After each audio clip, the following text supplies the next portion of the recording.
বন্ধুসকল নমস্কাৰ।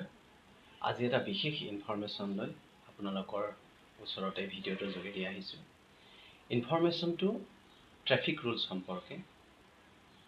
আমাৰ দিল্লীৰ লেফটেনেণ্ট গভৰ্ণৰ চাহাবে ভাৰতবৰ্ষৰ বিত্তমন্ত্ৰী নিৰ্মলা সীতাৰমণ তেখেতলৈকে এখন প্ৰস্তাৱ পত্ৰ প্ৰেৰণ কৰিছে। আৰু পত্ৰখনত এই কথাটো উল্লেখ আছে যে vehicle insurance to be link with traffic rules ভায়োলেশ্যন।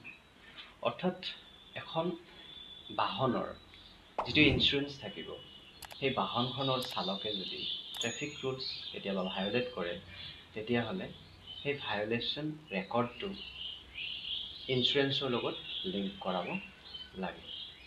তেনেকুৱা ধৰণৰ এটা প্ৰস্তাৱ প্ৰেৰণ কৰিছে। এতিয়া এইটোৰ পৰা আমাৰ ভাল হ'ব নে বেয়া হ'ব, এনেকুৱা ক্ষেত্ৰত আমাৰ বিভিন্ন ধৰণৰ প্ৰশ্ন মনলৈকে নিশ্চয় আহিছে। আমাৰ মনলৈ অহা প্ৰশ্ন যে ইঞ্চুৰেঞ্চৰ প্ৰিমিয়াম খৰচটো বাঢ়িব নেকি যদিহে সেই বাহনখনৰ চালকে কেতিয়াবা ট্ৰেফিক ৰুলছ ভায়োলেট কৰিছে আৰু তাৰ ৰেকৰ্ডটো ইঞ্চুৰেঞ্চৰ লগত লিংক হৈছে, আৰু তেনে ক্ষেত্ৰত ইঞ্চুৰেঞ্চৰ খৰচটো বাঢ়িব নেকি, বা যদি কোনো ট্ৰেফিক ৰুলছ ভায়োলেট কৰা নাই আৰু সেই বছৰটো, তেতিয়াহ'লে ইঞ্চুৰেঞ্চৰ প্ৰিমিয়ামৰ খৰচটো কমিব নেকি? এনেকুৱা ধৰণৰ প্ৰশ্ন আমাৰ মনলৈকে আহিছে। যি নহওক, আমি এইটো ক্ষেত্ৰত সাৱধান হোৱা উচিত যে যিখিনি ট্ৰেফিক ৰুলছ আছে এইখিনি আমি ভালকৈ পালন কৰিব লাগে। এইখিনি আমাৰ পাব্লিকৰ, জনসাধাৰণৰ ভালৰ কাৰণে হয়।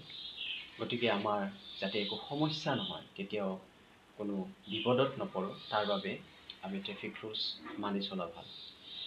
আৰু এই প্ৰস্তাৱটো প্ৰেৰণ কৰাৰ এটা প্ৰধান কাৰণ হৈছে 2023 চনত দিল্লী ট্ৰেফিক পুলিচৰ ৰিপৰ্ট মতে যিখিনি দুৰ্ঘটনা হৈছে, তাৰ ভিতৰত 60% দুৰ্ঘটনা ট্ৰেফিক ৰুলছ ভায়োলেট কৰাৰ কাৰণে হৈছে।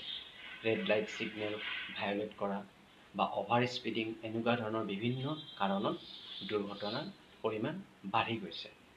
লগতে এই যিটো মডেল, এই যিটো ছিষ্টেম, এই মডেলটো আগৰ পৰাই বিভিন্ন উন্নত দেশত চলি আহিছে আৰু তেওঁলোকে এটা ভাল ফলাফল তাৰ পৰা পাইছে। যেনে US, ইউৰোপ, এইবোৰ ঠাইত এই মডেলটো আগৰ পৰাই আছে আৰু এই মডেলটোৰ পৰা তেওঁলোকে বহুতখিনি দুৰ্ঘটনা কমাবলৈ সক্ষম হৈছে। সেইবাবে আমাৰ ভাৰতবৰ্ষতো হয়তো এই মডেলটো অনাৰ এটা চিন্তা চৰ্চা কৰিছে। আমি নাজানো হয় নে নহয়, কিন্তু আমাৰ কৰ্তব্য আমি ট্ৰেফিক ৰুলছ ভায়োলেট কৰিব নালাগে, আমি নিয়মমতে গাড়ী চলাব লাগে। এইখিনি আপোনালোকৰ ওচৰত মই ইনফৰমেশ্যন লৈ আহিছিলোঁ। আপোনালোকে নিশ্চয় এই ইনফৰমেশ্যনখিনি ভাল পাইছে। যদি আপোনালোকৰ সহায় হৈছে, আপোনালোকে প্লিজ মোক কমেণ্টত জনাওক। আৰু ভিডিঅ'টো যদি ভাল লাগিছে লাইক কৰিব, আৰু আগলৈকে মই এনেকুৱা ধৰণৰ ভিডিঅ' আৰু আনিবলৈ চেষ্টা কৰিম। আপোনালোকে মোৰ এই চেনেলটো ছাবস্ক্ৰাইব কৰিব। ধন্যবাদ।